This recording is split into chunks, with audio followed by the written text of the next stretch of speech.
ప్రేమ స్వరూపులారా, 26/2/2025 బుధవారము మహాశివరాత్రి పండుగ సందర్భంగా శివుని గురించి పాట వివరణ ఉంటుంది.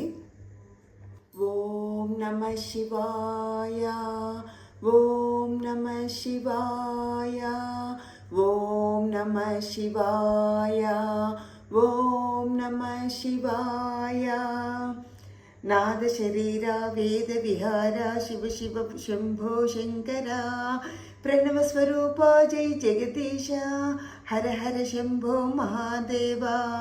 నాద శరీర వేద విహార శివ శివ శంభో శంకర, ప్రణవ స్వరూప జై జగదీశ, హర హర శంభో మహాదేవ. జటాజూటమున గలగల పారే గంగను నిలిపిన దేవరా, బగబగ మండే ప్రచండాగ్నిని మూడవ నేత్రము ఈశ్వరా. ఓంకారం శివం శంకరం, లింగాకారం శివం శంకరం. ఓంకారం శివం శంకరం, స్థితిలయ సర్వం శివం శంకరం. ఓం నమః శివాయ, ఓం నమః శివాయ, ఓం నమః శివాయ, ఓం నమః శివాయ. అనువనువున ఆవరించిన అంతర్యామి సర్వేశ్వర, సర్వం శివం శివం, సకలం శివం శివం. భువనం శివం శివం, గగనం శివం శివం. సర్వం శివం శివం, సకలం శివం శివం. భువనం శివం శివం, గగనం శివం శివం. ఓం నమః శివాయ, ఓం నమః శివాయ, ఓం నమః శివాయ, ఓం నమః శివాయ. నాద శరీర వేద విహార శివ శివ శంభో శంకర, ప్రణవ స్వరూప జై జగదీశ, హర హర శంభో మహాదేవ. నాద శరీర వేద విహార శివ శివ శివ శంభో శంకర, ప్రణవ స్వరూప జై జగదీశ, హర హర శంభో మహాదేవ. శివరాత్రి పండుగ సందర్భంగా శివుడంటే ఎవరో తెలుసుకుందాము మిత్రులారా. శివుడే దేవాది దేవుడు, ఆది దేవుడు, పరమ పురుషుడు అని తత్వదర్శి సిద్ధగురు శ్రీ రమణానంద మహర్షి గారు రచించిన పుస్తకంలోనిది. శివుడంటే ఎవరు? శివుడంటే మానవులకు సర్వశుభాలను కలిగించే దైవమని మహాభారతంలో శ్రీకృష్ణుని వచనం. పరమశివుడిని ఆరాధించే ముందు, సేవించే ముందు, శివనామాన్ని స్మరించే ముందు అసలు శివుడంటే ఎవరో మనము తెలుసుకోవాలి మిత్రులారా. సరైన పూర్ణ జ్ఞానాన్ని కలిగి ఉండాలి. అగస్త్య మహర్షి అన్నాడు, చింతించుటకు వీలు కానివాడు, అవ్యక్త స్వరూపుడు, అనంతుడు, అమృత స్వరూపమైన పరబ్రహ్మమే శివుడని తెలిపెను. అనగా భక్తి జ్ఞానంతో కూడి ఉండాలి. జ్ఞానం లేని భక్తి నీటి బుడగ లాంటిది. నీటి బుడగ కొన్ని క్షణాలే ఉంటుంది. జ్ఞానరహిత భక్తి కూడా కొన్ని రోజులే ఉంటుంది. జ్ఞానం లేని భక్తి గాలి వీస్తే ఎగిరిపోయే దూది పింజ లాంటిది. అదే జ్ఞానంతో కూడిన భక్తి హోరుగాలి వీచినా చలించని మేరు పర్వతం లాంటిది.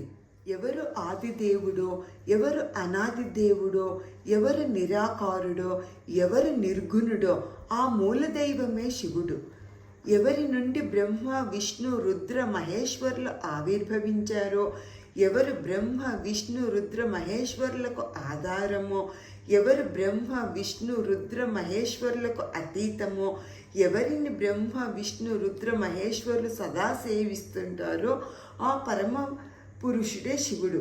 అందుకే మాండూక్య ఉపనిషత్తులో ఉన్నది, శివం అద్వైతం చతుర్థం మన్యంతే, త్రిగుణాలకు త్రిమూర్తులకు అతీతమైన దైవము శివుడని తెలిపినది. ఎవరిని బ్రహ్మ విష్ణు రుద్ర మహేశ్వరులు సదా ధ్యానిస్తుంటారో, ఎవరు సకల దేవతలకు దేవాది దేవుడో, ఎవరు సకల లోకాలకు మహాప్రభువో, ఎవరు సకల సిద్ధ గురువులకు ఆది గురువో ఆ పరమదైవమే శివుడు.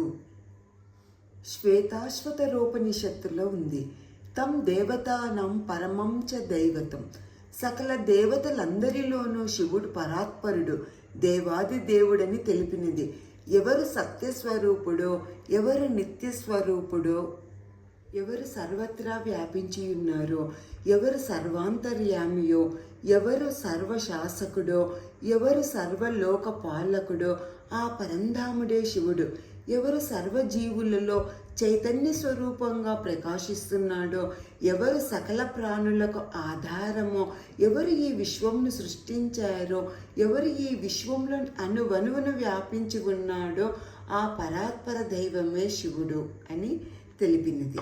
కైవల్యోపనిషత్తులో అచింత్యమవ్యక్తమనంత రూపం శివం, చింతించుటకు వీలు కానివాడు, వ్యక్తం కానివాడు అనంతుడే శివుడని తెలిపినది.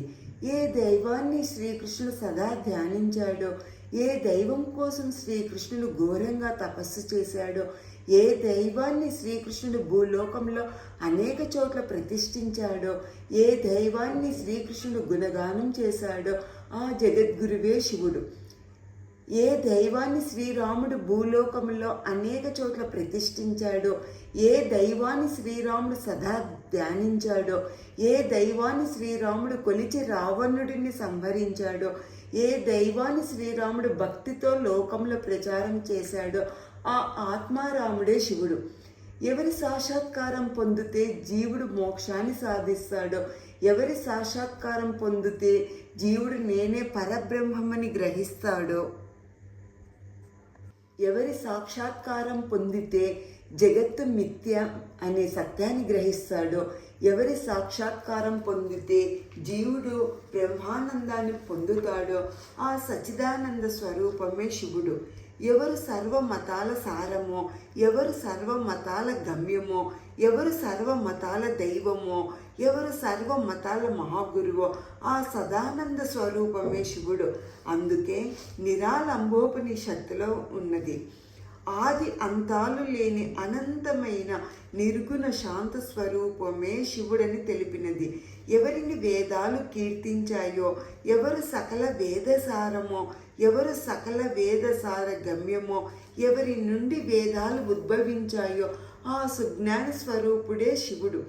ఎవరు జ్ఞానస్వరూపుడో, ఎవరు సుఖస్వరూపుడో, ఎవరు పూర్ణ స్వరూపుడో, ఎవరు సాక్షి స్వరూపుడో ఆ పరంజ్యోతియే శివుడు అని రమణానంద మహర్షి బుక్కులో ఉన్నది. మిత్రులారా, శివుడు అంటే చైతన్య స్వరూపము, ఈ సృష్టిని సృష్టించిన చైతన్యము, శక్తి, అదే శివుడు.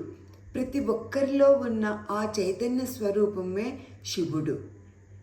ప్రణవంలో కొలువైన పరమేశ్వరా, శివరాత్రి వెలుగైన శివశంకరా, ప్రణవములో కొలువైన పరమేశ్వరా, శివరాత్రి వెలుగైన శివశంకరా, ఆసేతు కాశ్మీర కరుణాఝరీ, ఆసేతు కాశ్మీర కరుణాఝరీ, ఆధారమే నీవు అమృతేశ్వరా, ప్రణవములో కొలువైన పరమేశ్వరా, శివరాత్రి వెలుగైన శివశంకరా. రమణానంద మహర్షి పుస్తకంలోని శివుడే దేవాది దేవుడు, ఆది దేవుడు, పరమపురుషుడు అనే దానిలో లింగం అంటే ఏమిటి, అధర్వణ వేద సంహితలోని యజ్ఞ సంకేతమగు యూపస్తంభ స్తుతి రూపమైన మంత్రం నుండి మహాలింగం ఆవిర్భవించినదని స్వామి వివేకానంద చెప్పారు. మిత్రులారా, శివలింగం గురించి తెలుసుకుందాము. శివలింగాన్ని ఆరాధించేటటువంటి భక్తుడు ముందు లింగం అంటే ఏమిటో చక్కగా అర్థం చేసుకోవాలి. జ్ఞానం లేని ఆరాధన, జ్ఞానం లేని భక్తి పూర్ణ ఫలితాన్ని ఇవ్వజాలవు. కావున ముందు లింగం అంటే ఏమిటో తెలుసుకుందాము. లింగంలో 2 బీజాక్షరములు ఉన్నవి. ఒకటి లిం అనే బీజాక్షరం, రెండవది గం అనే బీజాక్షరం. కంటికి కనిపించక అవ్యక్తంగా ఉన్న దైవాన్ని లిం అని అంటారు. వ్యక్తం చేసే చిహ్నాన్ని గం అని అంటారు. అవ్యక్తంగా ఉన్న దైవాన్ని వ్యక్తం చేసే చిహ్నమే లింగం. శివలింగం అంటే శివుడిని వ్యక్తం చేసే చిహ్నమే శివలింగం.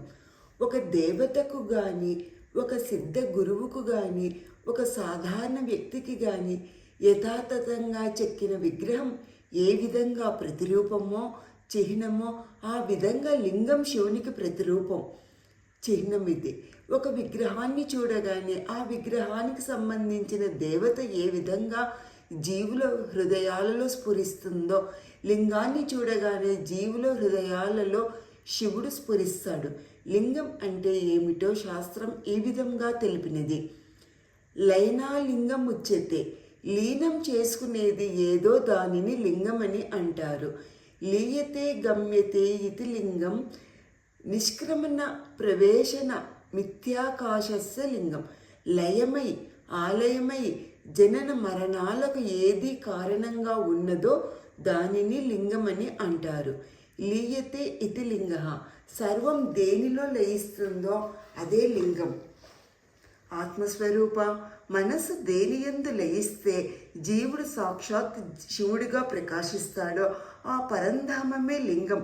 ప్రాణం దేని యందు లయిస్తే జీవుడు ఆత్మ సాక్షాత్కారమును పొంది బ్రహ్మానంద సుఖాన్ని అనుభూతిగా పొందుతాడో ఆ పరమపదమే లింగం. శివశక్త్యోశ్చ చిహ్నస్య మేళనం లింగం ఉచ్యతే. శివ శక్తి మమేక్యమై ఏకంగా గోచరింపజేసే చిహ్నమే లింగం. సూర్యుడు వెలుగు వేరు కాదు, చంద్రుడు వెన్నెల వేరు కాదు. ఇదే విధంగా శివుడు శక్తి వేరు కాదు. సూర్యుడి నుండి వెలుగును, చంద్రుడి నుండి వెన్నెలను విభజించలేము, వేరు చేయలేము.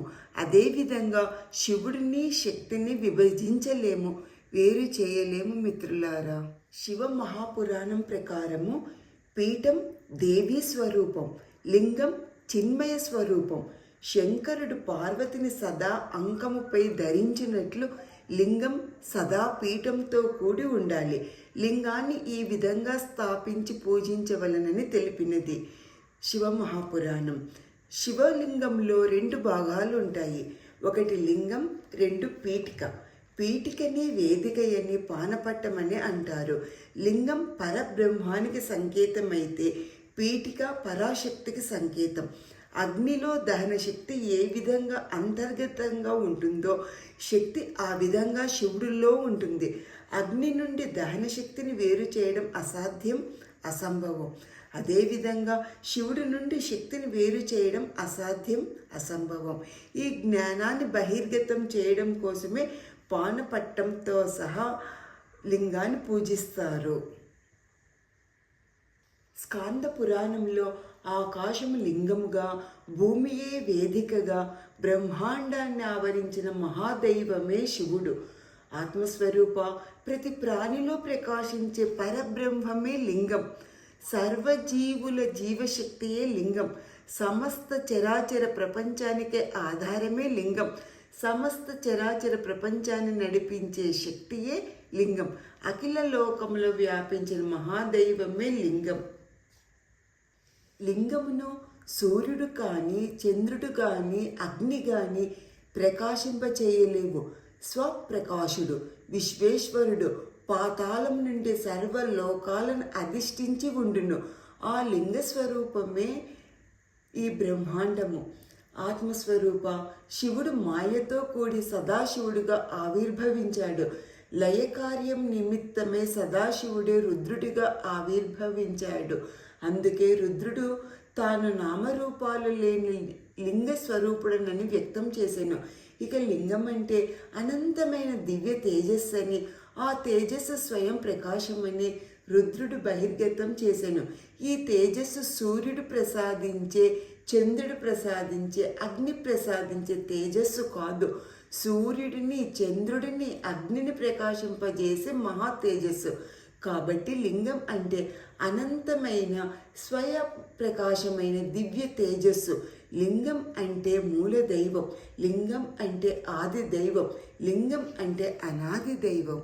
మిత్రులారా, శివరాత్రి అంటే అజ్ఞానం తొలగించే రాత్రి. శివలింగం అంటే శివుడంటే మనం తెలుసుకున్నాం కదా మిత్రులారా. ఆ మహా గొప్ప తేజస్సే ఈ సృష్టి మొత్తం వ్యాపించి ఉన్న తేజస్సునే శివలింగం ఆకారంలో ఉన్నది. శివలింగం ఆకారంలో ఉన్న ఆ దివ్య తేజస్సే మన ప్రతి ఒక్కరిలో ఈ సకల సృష్టిలో వ్యాపించి ఉన్నది మిత్రులారా.